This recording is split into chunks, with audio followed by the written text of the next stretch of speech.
Good morning. Welcome to Guaranty Bancshares' fourth quarter 2023 earnings call. My name is Nona Branch, and I will be your operator for today's call. I want to remind everyone today's call is being recorded. After today's prepared remarks, there will be a Q&A session, and our host for our call today will be Ty Abston, Chairman and CEO, Shalene Jacobson, Executive Vice President and CFO. To begin our call, I will turn it over to our CEO, Ty Abston. Thank you, Nona. Good morning, everyone. Welcome to our fourth quarter 2023 earnings call. I'm coming to you from a chilly Mount Pleasant, which is 15 degrees, and Shalene and Cappy are in Addison, where it's warmer at 16 degrees. So just to recap our year for last year, as I've done through the last few quarters, we did have a good year with acceptable results. Our margin is improving. We did see margin compression throughout the year, like a lot of banks did. That seems to have bottomed out after Q2 during the year, and it's been rebuilding. We anticipate that to continue rebuilding in the year. Our asset quality remains strong. We are seeing one-off stresses on credits, but to date, we've been able to resolve those successfully by either restructuring and/or moving them out of the bank. So at this point, we don't see anything systemic. It's just been one-off stresses on individual credits that will pop up, as you would expect with a 500 basis point increase in rates we've seen over the last 24 months. We do continue to see a strong and stable economy in Texas, which is encouraging for us. And we see that going into the year. For 24, we plan to have results that are very comparable to 23, with the exception of a building margin. At this point, asset quality again remains to be strong, and we don't see anything that's concerning to us other than just individual credits periodically, which at this point, like I've said, we've been able to kind of resolve to our satisfactorily. And again, with margin improving, hopefully we're going to continue to see our earnings grow, which is the only real metric that we're not satisfied with. I do want to say our whole team throughout our company, I'm really proud of the results our company and our team produced for 23. It was a year that had some challenges, as everyone knows, in our industry. But our team, as always, did a great job of just executing, serving our customers well, and continuing to execute on a community bank model. Before I turn it over to Shalene to go through the investor deck, I want to recognize Cappy, who's on our call. This will be his last earnings call. So anybody that has a question for Cappy, he's on the call, and he can certainly field those.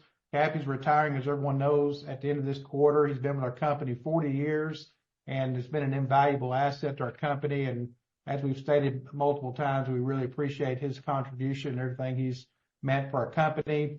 And so he's on this call. This will be his last one, and we want to recognize him. But I'm going to turn it over to Shalene to go through our investor deck, then we can open it up to any questions anyone has. Shalene? All right. Thank you, Ty. And yes, hopefully you all have some very hard questions for Cappy's last earnings call here. Certainly some big shoes to fill, and we're going to miss him. I hope that we can continue to do as great of a job as he's done over the next 40 years. So thank you for the opening remarks, Ty. I will start off with the balance sheet. For the year, total assets decreased about $166 million, and total liabilities decreased about $175 million. Shrinking the balance sheet was a strategic decision of ours over the past year, because we've got a core earnings stream that allows us to have good profits without taking on added risk from the various economic and uncertainties and headwinds that existed in 2023. So you'll see throughout these comments on the balance sheet that, shrinking the balance sheet was a strategic decision of ours. The year-over-year decrease in assets consisted of lower cash of about $17 million, lower securities balances of about $98 million, and a decrease in net loans of $53 million.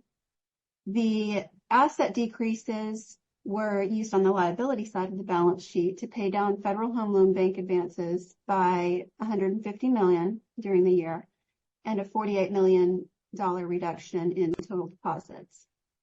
During the fourth quarter, total assets decreased $46 million, which consisted of about a $41 million decrease in cash and Fed funds sold, and a $24 million decrease in other assets.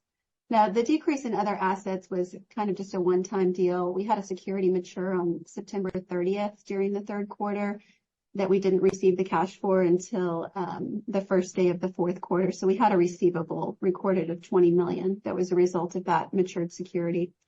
The decrease was offset by a small increase in net loans of $5 million during the fourth quarter and an increase in investment securities of $13 million. The decrease in cash was primarily used to pay down $35 million in advances during the quarter and to repay $25 million in brokered CDs that we did not renew. Total equity increased $8.2 million during the year as a result of $30 million in net income and was offset by dividends paid during the year of $10.7 million or 92 cents per share, and by the repurchase of $11.2 million or nearly 435,000 shares of Guaranty stock during 2023. In the fourth quarter, we repurchased a small amount of 24,800 shares of Guaranty stock.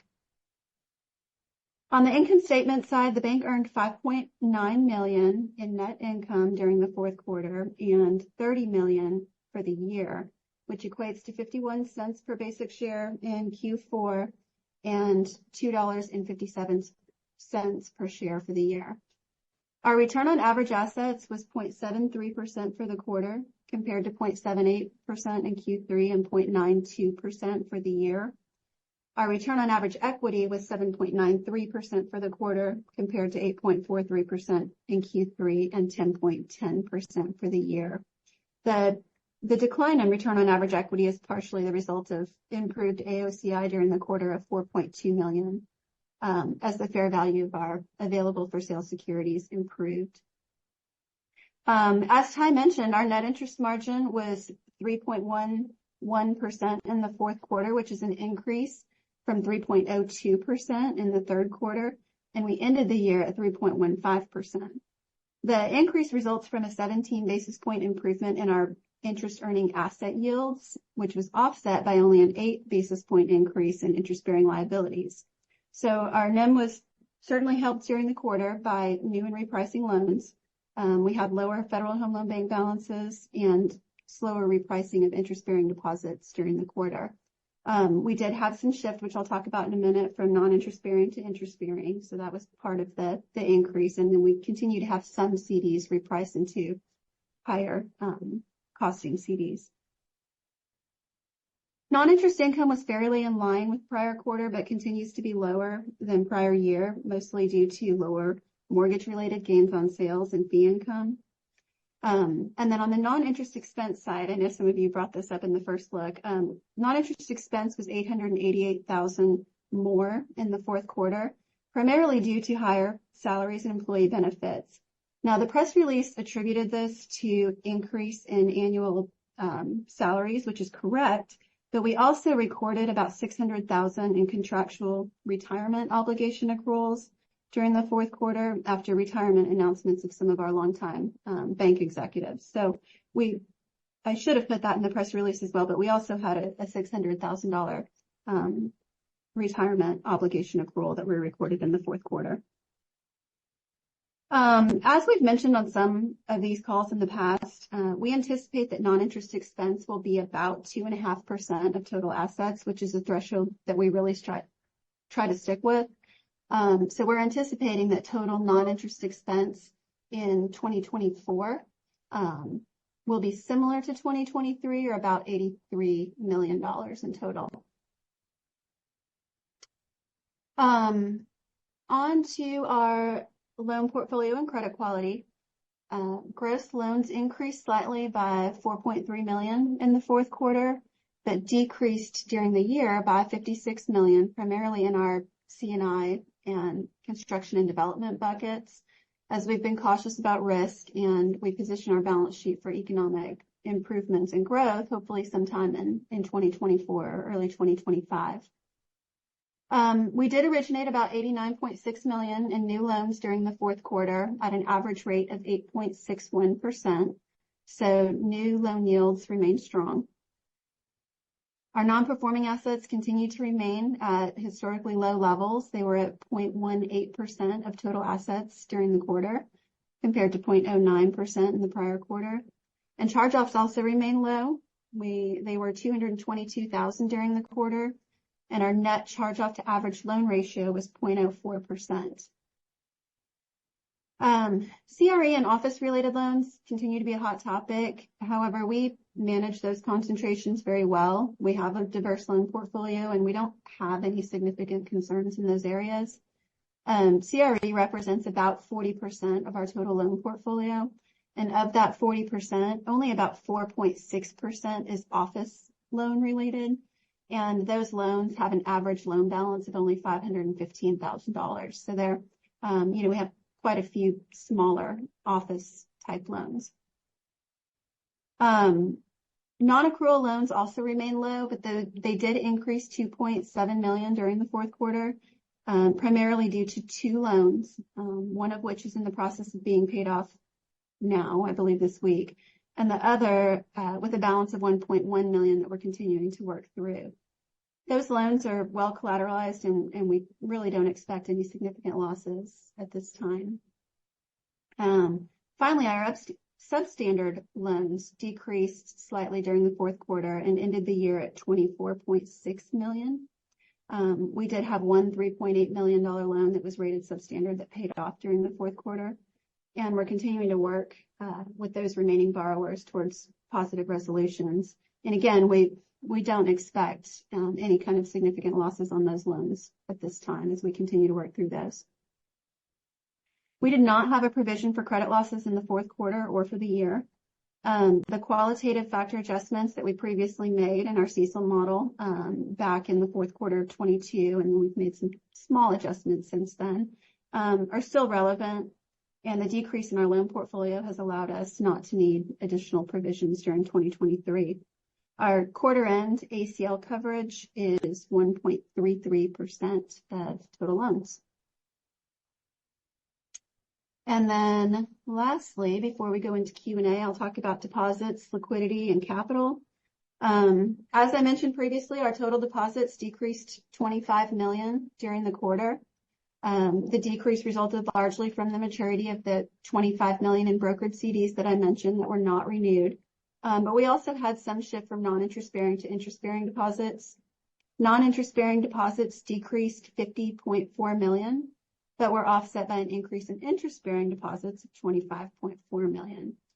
Non-interest-bearing deposits represent 32.4% of total deposits at year-end, but we really continue to expect to see that ratio move more towards our historical average of mid to high 20s as we move into 2024 and beyond.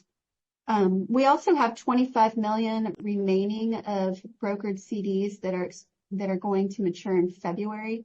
And at this time, we expect that we'll not renew those. We'll pay those down. So we won't have any brokered CDs remaining after February.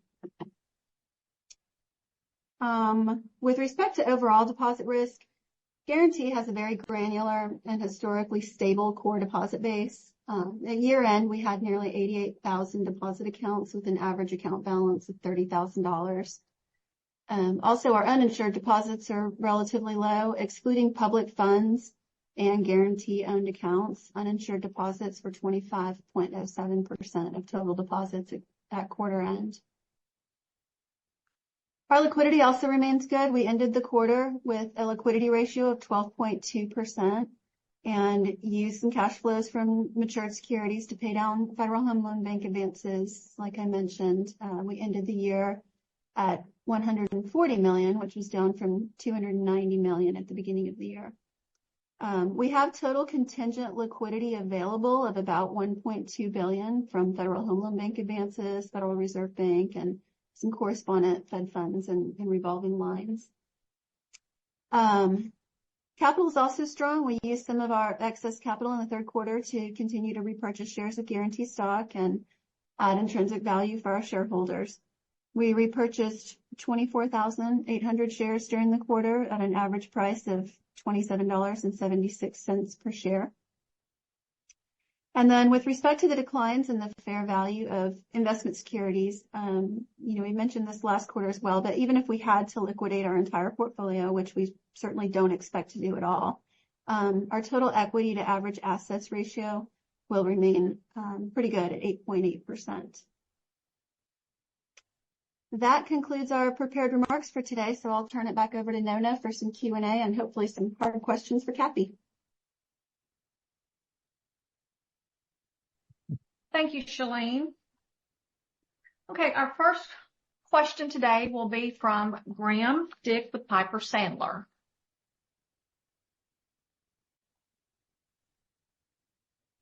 Graham, can you unmute your line? Yep, sorry about that. Can you guys hear me? Sure. Good morning. Hey, Graham. Morning, guys. Okay, so I just wanted to start on deposits and the NIM. So around deposits, it's obviously the cost of interest-bearing deposits slowed in terms of the increase a lot this quarter. And just wondering if you have enough vision into the next couple of months that you're confident that deposit costs are close to topping out here. I mean, I know you've got the $25 million of brokered that's going to mature in February as well. That's probably around 5% or more. And then obviously seems like rates around the industry are also starting to fall as well. So do you think that deposit costs and interest bearing in particular are about at their peak right now? Go ahead, Shalene. They're very close to their peak if they're not at their peak, yes. Most of our CDs over the past year have been short term. I think the longest that we did on specials were 13 months. So some of those will start to renew at a little bit higher rates into 24. But in terms of non-time deposits, we have not increased those rates in a couple of months now, and we don't anticipate continuing to do so. So other than the shift from non-interest bearing into interest bearing, we don't really anticipate much change there. Okay. And then you guys have talked about keeping the NIM above 3% when we're feeling pressure to the downside. Now it looks like margins starting to bounce a little bit higher. Is there any sort of margin target you have going forward as it pertains to a level you'd like to get above by, I don't know, at some point this year? Well, I mean, our internal target is 3.5%, which we likely won't hit this year. We are building NIM, at least at this point, 2 to 3 basis points a month, Graham. So you can kind of just run that forward, assuming no changes. That should increase our NIM 25 to 30 basis points throughout the year from where we are now, and we'll be pleased with that. It certainly builds earnings for the bank. Okay, yeah, that's helpful. And then I guess on loan growth, it sounded like in the release that you're a little more optimistic around the potential for that returning at some point and your position when that does occur. Are you still expecting flattish balances this year, or do you think that there's some possibility that growth rebounds a bit more in the back half of the year? We're still expecting, Graham, minimal loan growth this year. I think our confidence in our ability to participate in a stronger economy comes from the strength of our balance sheet and our liquidity, and that's what we plan to maintain. And once we see, it's time to kind of go on the offensive again, we're in a position to do that. And I think that's the key right now, is to be in that position and not be, playing a lot of defense. So, but right now, as we said, we're continuing to, project pretty flat loan growth for the year. Okay. And then I guess the last thing for me would be on credit. I know there's some substandard that paid down this quarter, but I just wanted to know if there's any update on the $14.5 million Austin credit, and then also the about $7 million CRE credit that moved to substandard last quarter. The Austin credit I can update on. We had that posted for foreclosure. And so assuming we get to that point, then we'll have a management company will step in and we'll start working to liquidate that if we don't sell it on the steps. We have a pretty large appraisal on it with a pretty good equity position in it. So I don't know if we'll get to foreclosure or not, but we have it teed up for that. The other credit, Shalene's going to have to answer that one because I'm trying to wrap my head. Yeah, that's a SBA 504 loan that's still under construction. There have been some construction delays on that, but we actually are in the first position behind the company who's financing the construction and believe that we've got pretty good LTV there and that we'll not have any losses from that once it's fully funded and resolved. Yeah, they're getting that business open, so they're starting to move toward positive cash flow. But like Shalene said, we're very comfortable in our position in it, but we downgrade it because it's a startup and they don't have the cash flow today, and they're moving that direction. But we felt like we were comfortable having a substandard. Okay, all right, that's helpful. All right, thanks guys, and congratulations, Cappy. Thanks, Graham. Yeah. Thanks, Graham. Our next call will be from Brady Gailey with KBW. Hey, thanks. Good morning, guys. Good morning, Brady. Good morning. So I heard the guidance as far as loan growth to be pretty minimal or flat this year. I was wondering how you're thinking about deposits and the outlook for 24 there. I know the loan to deposit ratio is about 88%. So are you comfortable with that, and what's the outlook on deposit growth? Our projected deposit growth is pretty flat. It may be 1 or 2%, but it's pretty flat for the year, Brady, and that's kind of what we're projecting at this point. We feel like just maintaining our core deposit base, and it's kind of a win right now with how competitive the deposit market is, and we've been able to do that and still have attractive but not market leading pricing, and that's kind of our strategy for 24. All right. And then one more on the margin. If you look at the forward curve, it has a decent amount of rate cuts coming up over the next couple of years. I'm just wondering how you guys think about your sensitivity to rate cuts going forward. Like if we get all these rate cuts, do you think your margin will come under pressure, or you have so much asset repricing that the NIM could still go higher even if we do get cuts? Shalene, you want to go over kind of your projections and ALCO modeling?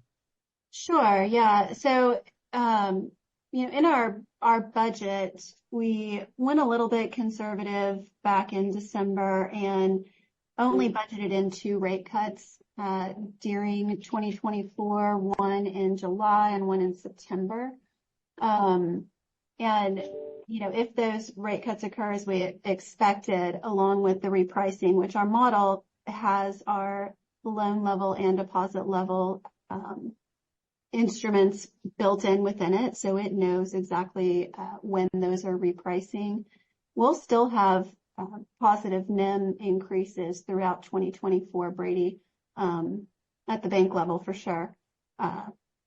So, yeah, I mean, we're predicting that even with those, we'll still be in a I guess liability sensitive position. All right, that's helpful. And then you saw a modest amount of share repurchases in the fourth quarter. I think if you look at the full year, you bought back about 3.5% of the company. How are you guys thinking about share buybacks in 24? I mean, our current valuation and price that are on our shares is above kind of our target for buybacks. So as long as we're above that, we're probably not going to be in the market buying. But like last year and prior years, if it gets below that, then it's a priority for us, and we'll be buying back with our excess capital. So we haven't bought any in several months because we've had some strength in our price, and as long as that stays in place, and we probably won't be as active. Okay. All right, great. Well, thanks for the color, and Cappy, good luck in retirement. Thank you, Brady.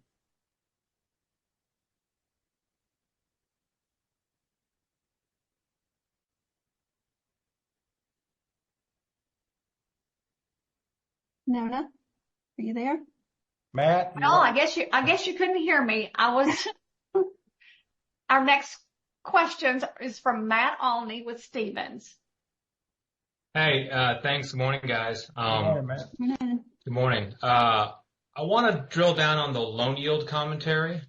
It sounds like, or I guess it looks like in the fourth quarter, the loan yield performance was really good, and it sounds like you expect some additional loan resets to further benefit the margin. Any more just color on the amount of loan resets you expect during the course of 2024? So Matt, our loan portfolio turns over it's got a duration of about a little over 3 years. So, we expect it to continue turning over at that rate. I don't know the exact dollar amount, but we'll continue to see some improvements in loan yields, I think, through at least third quarter of 2024. Yeah, it's about $100 million a quarter. That's chainsaw math, but that's ballpark on loans that are maturing or that are repricing or not floating rate loans. Okay, that's helpful. And I guess the other side of that on the credit front, I guess there was a mention in the press release about working with borrowers on loan resets. I guess implying that some borrowers may need some assistance with the loan resets. Any more color you can give us on just how many borrowers you're seeing that need some assistance, and when that's the case, what type of assistance do you typically focus on?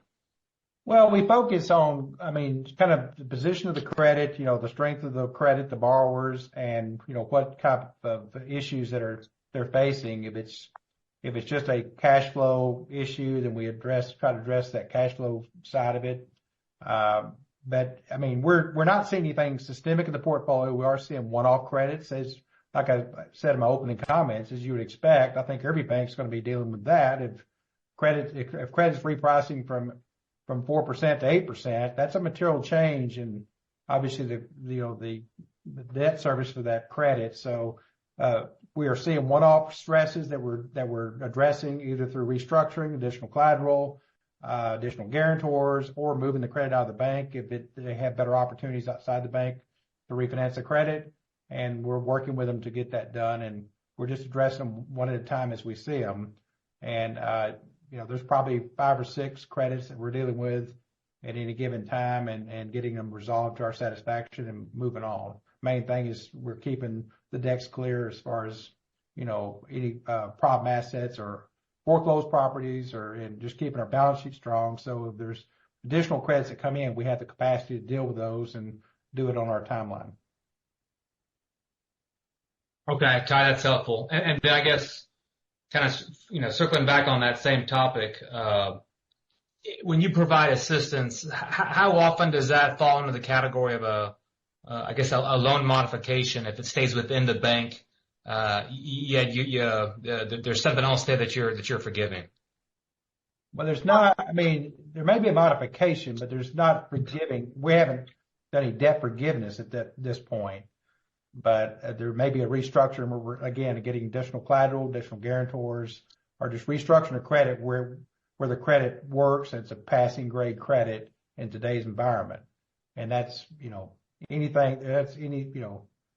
variety of restructurings that we may do, but it's basically to get it to that point.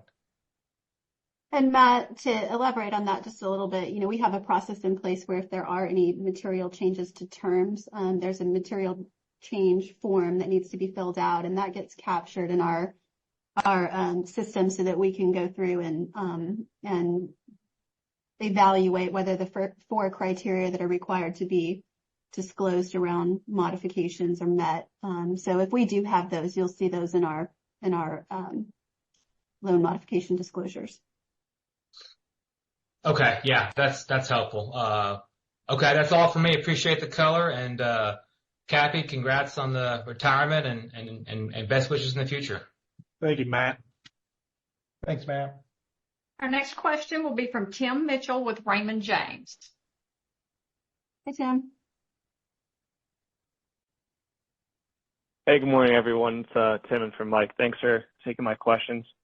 I guess just to start, fee income took a small step back quarter. You kind of just got it called out, credit card income and mortgage. I was just kind of curious what your outlook is for fee income through 24, and you're baking any sort of kind of recovery in mortgage or anywhere else in that segment.